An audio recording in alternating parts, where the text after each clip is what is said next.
real beauty in your heart. Boche Golden Diamonds. Buy now, pay later. Koppam Amayur എരുമത്തടത്തിലെ ക്വാറിക്ക് സമീപം വലിയ തോതിൽ കൂട്ടിയിട്ട മണ്ണ് കൂന പ്രദേശവാസികളെ ആശങ്കയിലാഴ്ത്തുന്നു.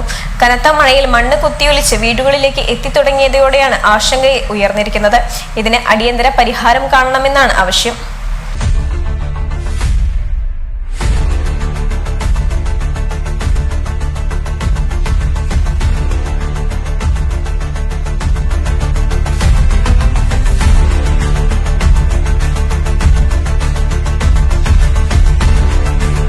മഴ തുടങ്ങിയതോടെ കൊപ്പം ഗ്രാമപഞ്ചായത്തിലെ ആമയൂർ എരുമത്തടം നിവാസികൾ വലിയ ഭീതിയിലാണ്.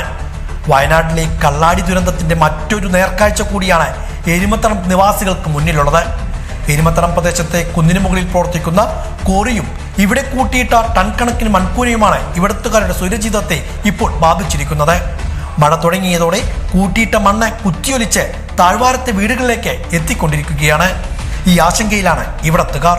കോറിയിലെ വേസ്റ്റ് കൊടുന്നിട്ടതാണിത്. ഇവിടെ തൊട്ടടുത്ത് തന്നെ കോറി വർക്ക് നടത്തുന്നുണ്ട്. അപ്പോൾ അതിനുള്ള മേലുള്ള മണ്ണ് കൊടുന്നിട്ട് ഇവിടെ ഇട്ടതാണ്. അപ്പോൾ ഈ മഴയുടെ മുന്നേ തന്നെ ഞങ്ങൾ പറഞ്ഞു ഇവിടുന്ന് വെള്ളം വരുന്ന സ്ഥലമാണിത്, അപ്പോൾ ഇങ്ങോട്ട് മണ്ണ് ഇറങ്ങുമെന്നൊക്കെ പറഞ്ഞപ്പോൾ അവർ പറഞ്ഞു വരില്ല, കല്ല് വെച്ചിട്ടുണ്ടെന്നൊക്കെ പറഞ്ഞു. ഇന്നലത്തെ മഴക്ക് ഞങ്ങൾ ഈ താഴത്തുള്ള നമ്മളെ 2-3 വീട്ടിലൊക്കെ ഈ വെള്ളവും ചളിയും കൂടെ എത്തിയിട്ടുണ്ട്. ഇപ്പോൾ അതുപോലെ തന്നെ ഇതിൻ്റെ ഈ മുകളിൽ പറഞ്ഞാൽ ഒരുപാട് ദൂരക്ക് ഹൈറ്റിൽ മണ്ണ് കിടക്കുക. അവിടെ ഞങ്ങളിന്ന് രാവിലെ കയറി നോക്കുമ്പോൾ വലിയ വിള്ളൽ പോലെ വന്നിട്ടാണ് നിൽക്കുന്നത്. ഈ മണ്ണ് കംപ്ലീറ്റ് ചെയ്ത നിമിഷം മഴ പെയ്ത് കഴിഞ്ഞാൽ അത് ഒന്നിച്ച് തള്ളി വരാൻ സാധ്യതയുണ്ട്. അപ്പോൾ ഈ താഴത്തേക്ക് വരികയാണെന്നുണ്ടെങ്കിൽ ഇവിടെ ഒരുപാട് വീടുകളുണ്ട്, 10-60ഓളം വീടുകളുള്ളതാണ് ഈ താഴത്ത്. അപ്പോൾ വയനാട് ഇപ്പോൾ നമ്മൾ കണ്ടല്ലോ ഇന്നലെ ഉണ്ടായ സംഭവങ്ങൾ. അപ്പോൾ ആ ഒരു പേടിയിലാണ് ഇപ്പോൾ രാത്രി ഇവിടെ താമസിക്കാനൊക്കെ വളരെ ബുദ്ധിമുട്ടാണ്, പേടിച്ചിട്ടാണ് ഇവിടെ ജീവിക്കുന്നത്. ഇപ്പോൾ അവർ പറഞ്ഞത് ഇവിടെ മുതലാളി ഇല്ല, ഇതിൻ്റെ ആളില്ല, ഞങ്ങളിവിടെ പിന്നെ ജോലിക്കാരാണ്, ഞങ്ങൾ അവർ വന്ന് സംസാരിക്കാനാണ് അവരിന്ന് ഞങ്ങൾ ചെന്ന് സംസാരിച്ചപ്പോൾ പറഞ്ഞത്. പഞ്ചായത്തിലെ 12ാം വാർഡിൽ ഉൾപ്പെടുന്ന എരുമത്തടം കുന്നിന് മുകളിലാണ് കരിങ്കൽ കോറിയുടെ പ്രവർത്തനം. വർഷങ്ങൾക്ക് മുമ്പേ ഇതിന് സമീപത്ത് പ്രവർത്തിച്ചിരുന്ന കരിങ്കൽ കോറി നാട്ടുകാരുടെ പ്രതിഷേധത്തെ തുടർന്ന് നിർത്തിവെച്ചിരുന്നു.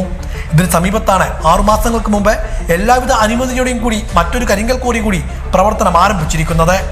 തുടക്കത്തിൽ തന്നെ നാട്ടുകാർ പ്രതിഷേധം അറിയിച്ചിരുന്നുവെങ്കിലും അധികൃതരുടെ ഭാഗത്തു നിന്നും കാര്യമായ നടപടികൾ ഉണ്ടായില്ല. പുതിയ കോറിയുടെ നിർമ്മാണവുമായി ബന്ധപ്പെട്ട് നീക്കം ചെയ്ത ടൺ കണക്കിന് മണ്ണാണ് ഇവിടെ കൂനയായി ഉയർന്നു നിൽക്കുന്നത്.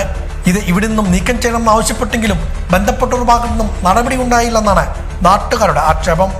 ഇപ്പോൾ ഒരു പുതിയ പാർട്ടി സ്റ്റേറ്റിൽ നിന്ന് ഇവിടുന്ന് വന്നിട്ട് അവർ പുതിയ കോറിയൊക്കെ ഇവിടെ നടത്താൻ വേണ്ടി കുറേ സ്ഥലങ്ങളൊക്കെ വാങ്ങിച്ച് അതിൽ വലിയ പാറമട തുടങ്ങിയിട്ടുണ്ട്. ഇപ്പോൾ ആ പഴയ കോറിയിൽക്കൊക്കെ മണ്ണ് തള്ളിയും കൊണ്ട് ഇവരിവിടെ ഞങ്ങൾക്ക് ബുദ്ധിമുട്ടുണ്ടാക്കുകയാണ്. മഴ പെയ്താലുള്ള വെള്ളങ്ങളൊക്കെ ഒലിച്ചു വന്ന് ഞങ്ങളുടെ പറമ്പിലും വീടുകളിലും കുട്ടികൾക്കും വീട്ടുകാർക്കും മൊത്തം ശല്യം. ഇപ്പോൾ കണ്ടാൽ തന്നെ അറിയാം ഇതിൻ്റെ ദൂരപരിധി മണ്ണ് കിടക്കുന്നത് എത്രങ്ങാനും ഉയരത്തിലാണ്. വലിയ കുന്നുപോലെ മണ്ണ് പൊടിമണ്ണ് കൊടുന്ന് കൂട്ടിയിരിക്കുകയാണ്. ഈ മഴ പെയ്തു കഴിഞ്ഞാൽ ഈ മഴയും വെള്ളവും ഒക്കെ പാടെ കുറ്റൊലിച്ച് വന്ന് അത് ഇവിടെ വന്നാൽ കാണാം. ഈ ഭാഗത്ത് വീട്ടിൽ വളപ്പിൽക്കൊക്കെ വന്നാൽ കാണാം. എന്തെങ്കിലും വന്നിട്ട് അപകടങ്ങളും അതൊക്കെ സംഭവിച്ചതിന് ശേഷം പറഞ്ഞിട്ട് കാര്യമില്ലല്ലോ, അതിൻ്റെ മുന്നേ തന്നെ അവർ ചെയ്യേണ്ടതാണ്. അപ്പോൾ ഇതിന് പെർമിഷൻ കൊടുത്ത ആൾക്കാരൊക്കെ എങ്ങനെയാണെന്ന് അവരോടൊക്കെ കണ്ട് വിവരങ്ങൾ പറഞ്ഞ് അത് ശരിയാക്കിയിട്ട് ഞങ്ങൾക്ക് ഇവിടെ സ്വസ്ഥമായിട്ട് ജീവിക്കാനുള്ളൊരു ഇത് വേണം. ഇതുകൊണ്ട് ഞങ്ങൾക്ക് വളരെ ശല്യമുണ്ട്. പൊടി അതുപോലെ കുട്ടികൾക്കൊന്നും വീട്ടുകളിൽ കിടക്കാനും ഉറങ്ങാനും പറ്റുന്നില്ല. ഭയങ്കരമായ സ്ഫോടനങ്ങൾ ഉണ്ടായിട്ട് കുട്ടികൾ ഞെട്ടിച്ചാടുക, വീടുകൾക്ക് വിള്ളൽ, ജനൽ, അതുപോലെ അലമാരകൾ, അടുക്കളയിൽ വെച്ച പാത്രങ്ങളടക്കം കൊഴിഞ്ഞു വീഴുന്നൊരു ചുറ്റുപാടാണ് ഇവിടുത്തെ വെടിമരുന്നിൻ്റെ സ്ഫോടനത്തിൻ്റെ സൗണ്ട് കേട്ടിട്ട്. 60-ലേറെ വീടുകൾ കോറിക്ക് താഴ്വാരത്ത് സ്ഥിതി ചെയ്യുന്നുണ്ട്. മഴ ശക്തമായതോടെ മൺകൂനയിൽ നിന്നും വലിയ തോതിൽ മണ്ണും ചളിവെള്ളവും താഴത്തെ വീടുകളിലേക്ക് എത്തിത്തുടങ്ങി. മലിനജലമെത്തി പല കിണറുകളും ഇനി മലിനപ്പെടുമെന്ന ആശങ്കയും ഇവിടുത്തുകാർക്കുണ്ട്. കോറിയുടെ പ്രവർത്തന വേളയിൽ ഉഗ്രസ്ഫോടനങ്ങളും ഇവിടുത്തുകാരുടെ സ്വൈരജീവിതം തകർത്തുവെന്നാണ് ഇവിടുത്തുകാർ പറയുന്നത്.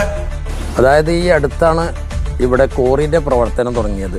അത് കാരണം അതിസ്ഫോടനം, ശക്തമായ സ്ഫോടനം നമുക്ക് അനുഭവപ്പെടുന്നത്. വീടിൻ്റെ കാര്യത്തിൽ വളരെ ഭീതിയിലാണ് നമ്മളൊക്കെ താമസിക്കുന്നത്. അതുമാത്രമല്ല ആ മലമുകളിൽ നിന്നുള്ള മണ്ണെല്ലാം ഞങ്ങൾ ഈ അടുത്ത് ഈ മുകളിലായിട്ടുള്ള കോറിയിലാണ് കൊണ്ടുവന്നിട്ടുള്ളത്. കല്ലും മണ്ണും ഒക്കെ ഉണ്ട്. അത് ഒലിച്ചു വരുമെന്നുള്ള ഭീതി നമുക്ക് സ്വാഭാവികമാണല്ലോ, ഉണ്ട്. പിന്നെ ഒലിച്ചു വന്ന വെള്ളമാണ് മണ്ണും. അതുകൊണ്ട് ഈ അടുത്ത് ഞങ്ങളൊക്കെ കുടിക്കാൻ വേണ്ടി ഉപയോഗിക്കുന്ന ഈ കിണറിലേക്ക് അതിൻ്റെ പിന്നെ ഉപരിതലത്തിലുള്ള വെള്ളം പോലെയാണല്ലോ കിണറ്റിലെ വെള്ളത്തിന് വ്യത്യാസങ്ങൾ ഉണ്ടാകൽ. അങ്ങനെ ആ കുടിവെള്ളത്തിൻ്റെ പ്രശ്നത്തിലും പേടിയിലാണ്. അതിനേക്കാൾ ഉപരി ആ മണ്ണ് എത്രയോ ഹൈറ്റിലാണ് ആ മണ്ണ് അവിടെ കൂട്ടിയിട്ടുള്ളത്. മൺകൂന അടിയന്തരമായി നീക്കം ചെയ്യണമെന്നാവശ്യപ്പെട്ട് പഞ്ചായത്ത് ഉൾപ്പെടെയുള്ളവർക്ക് നാട്ടുകാർ പരാതി നൽകിയിട്ടുണ്ട്. ബന്ധപ്പെട്ടവരുടെ ഭാഗത്തു നിന്നും അടിയന്തര നടപടി വേണമെന്നാണ് ഇവിടത്തുകാരുടെ ആവശ്യം.